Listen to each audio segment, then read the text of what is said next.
7월 19일 0시 기준으로 1회 이상 예방접종을 실시한 사람은 1,613만 명을 넘었으며 이는 전 국민의 31.4%에 해당합니다. 예방접종 완료자는 656만 명으로 전 국민의 11.4%입니다. 연령별 접종률을 보면 60대 어르신들이 85.3%, 70대는 88.7%, 80세 이상은 80%가 1차 접종을 완료를 하셨습니다. 7월 접종 대상자 중에 예약 상황을 말씀을 드리겠습니다. 전체 접종 대상자 중에 81.4%가 현재까지 예약을 완료한 상황입니다. 지난주에 예약이 종료된 교육, 보육 종사자와 돌봄 인력은 95.3%가 예약을 완료하였으며 55세에서 59세 연령층은 79.1%가 예약을 완료하셨습니다. 다음으로는 고1, 고3 및 고교 교직원 예방접종 관련해서 말씀을 드리겠습니다. 2학기 전면 등교와 수험생의 안전한 대입 준비를 지원하기 위해 오늘부터 고등학교 3학년 재학생과 고등학교 교직원 약 65만 명에 대한 접종이 시작됩니다.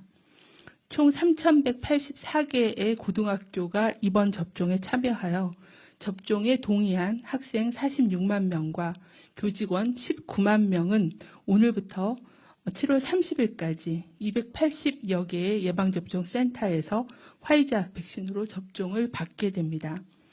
추진단은 교육부와 함께 예방접종 안내 자료를 학부모님들께 배포하고 이상 반응에 대한 대응을 준비하고 있습니다. 현재 화이자 백신의 예방접종을 할 경우에 저희가 관심 갖고 이상 반응에 대한 준비를 하고 있는 것은 아나필락시스에 대한 거와 또 심근염, 심낭염과 같은 심장에 대한 이상 반응에 대한 대비를 하고 있습니다.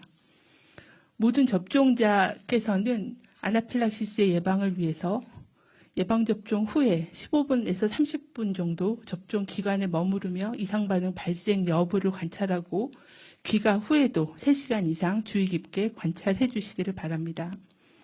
또한 심근염, 심낭염과 같은 그런 심장에 관련된 이상 반응에 대비하기 위해서 접종 후에 일주일 정도는 고강도의 운동이나 신체 활동을 피하시기를 권고를 드립니다.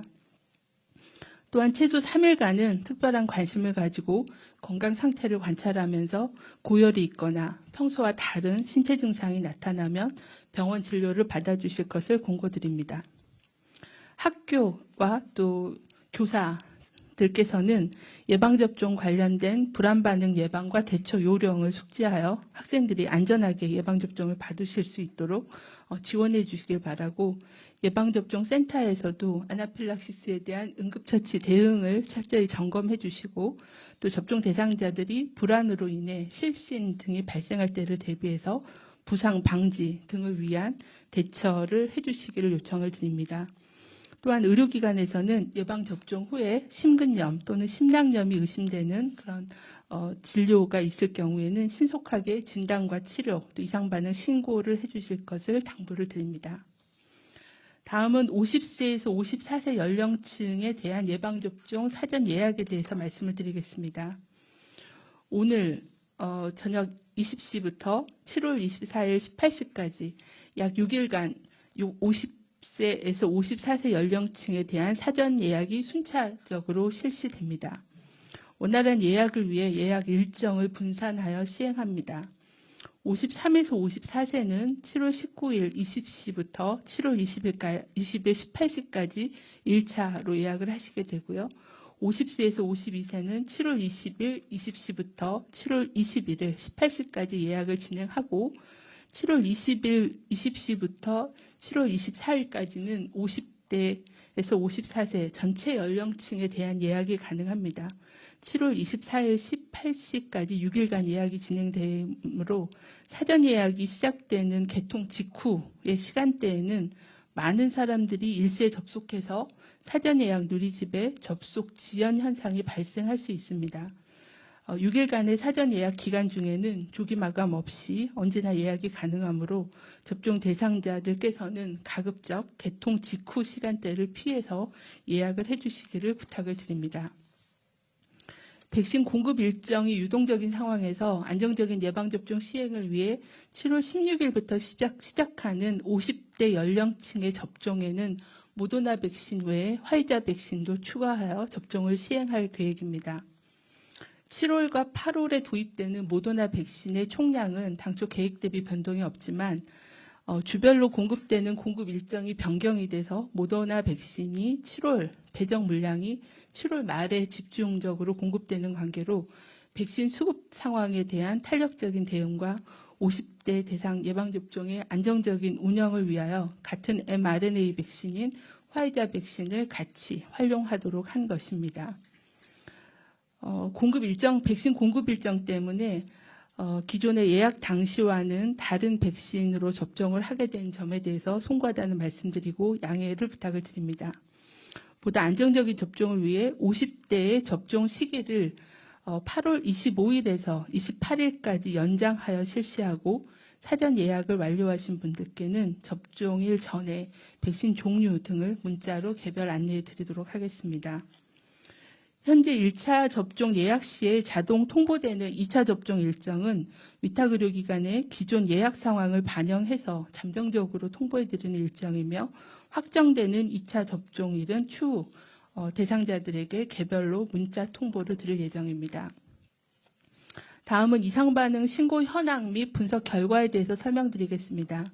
7월 18일 0시 기준으로 이상반응의 신고 건수는 총 10만여 건으로 신고율은 0.49%입니다.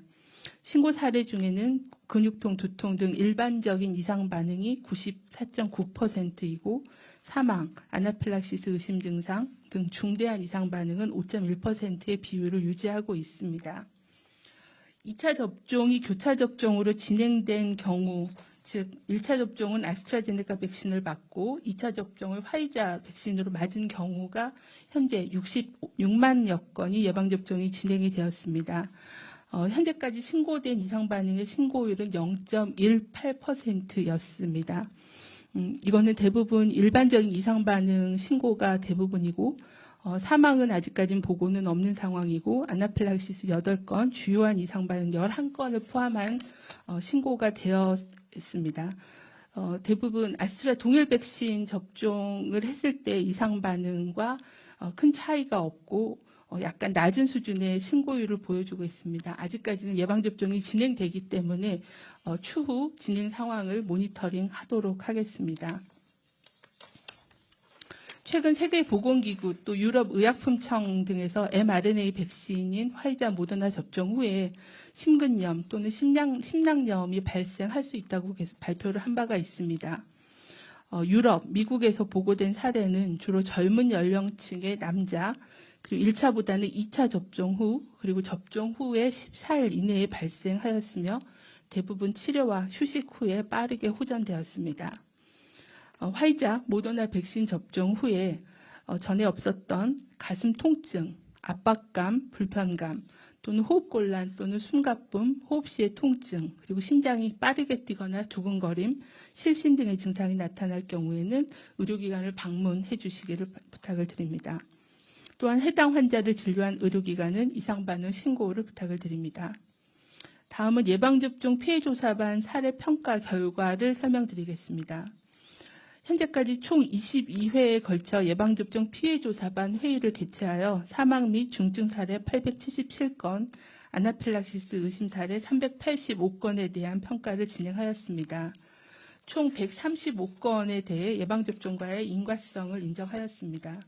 사망 1건, 중증 3건, 그리고 아나필락시스는 8건이 증가해서 131건이 인과성이 인정이 되었습니다. 7월 16일 22차 피해조사반 회의에서는 신규 사망과 중증 사례 104건과 재심의 사례 3건, 그리고 아나필락시스 의심 사례 18건에 대한 평가가 있었습니다.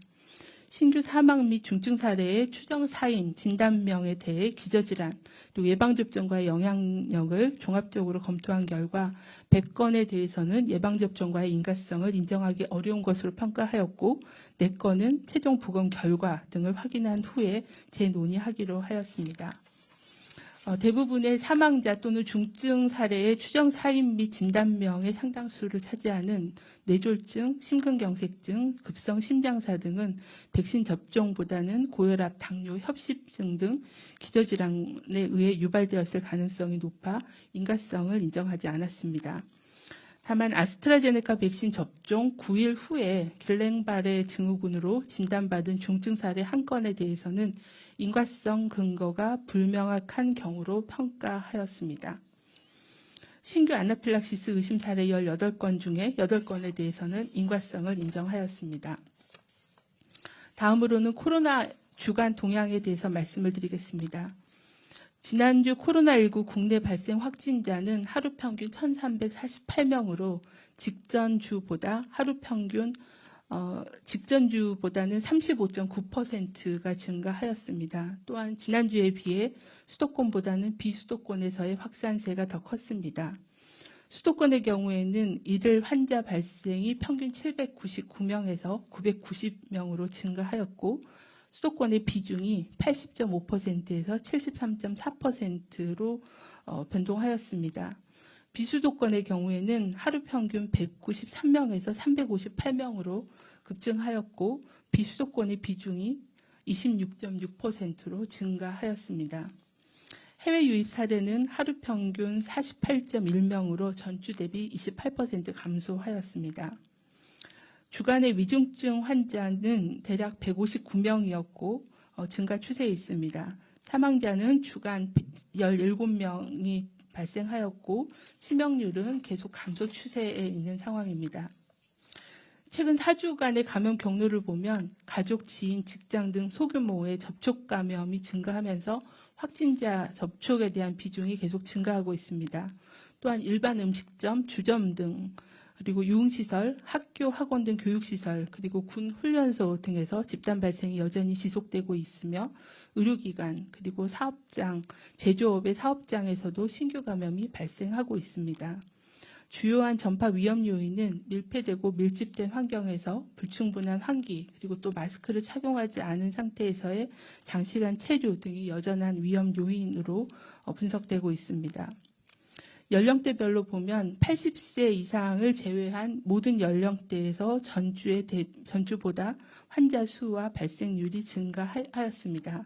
인구 10만 명당 발생률이 2.6명으로 집계되었고 연령대별로 보면 20대가 5.0명으로 가장 높았고 30대가 3.4명, 40대가 2.9명이었으며 10대도 2.8명으로 전반적으로 10대에서 40대 사이의 발생이 계속 증가하고 있는 상황입니다. 국내 확진자 중에 주요 변이 바이러스 검출률은 47.1%로 지난주에 비해서 10.2%포인트가 증가하였고 그중에 델타형 변이 바이러스의 검출률은 10.6%가 증가해서 33.9%가 델타형 변이로 확인되었습니다. 최근 수도권 거리두기 강화 조치로 급증세는 정체되었지만 여전히 1,000명대 이상의 확진이 지속되고 있습니다. 또한 비수도권도 뚜렷한 증가세로 전환해서 4차 유행이 본격화되고 있다고 판단합니다. 이에 대응해서 정부는 수도권의 방역 강화 대책을 지속적으로 추진하며 오늘부터는 비수도권의 사적 모임도 5인 미만으로 제한하고 비수도권의 유행 지역에 대한 거리두기를 상향해서 방역 조치를 강화하고 있습니다. 현재의 4차 유행을 극복하기 위해서는 거리두기와 방역 수칙을 철저히 이행해 주시고 마스크 착용 그리고 적극적인 진단검사 등 방역 수칙을 충실히 따라 주실 것을 요청을 드립니다. 또한 방학 및 휴가철을 맞이하여 지역 간의 이동 그리고 개인 간 사적 모임 그리고 외출 등은 최대한 자제해 주시고 집에서 안전하게 머물러 주시기를 요청을 드립니다. 네. 그럼 지금부터 기자님들 질문에 답변 드리는 시간 갖겠습니다. 사전 질문 중에 청해부대 관련된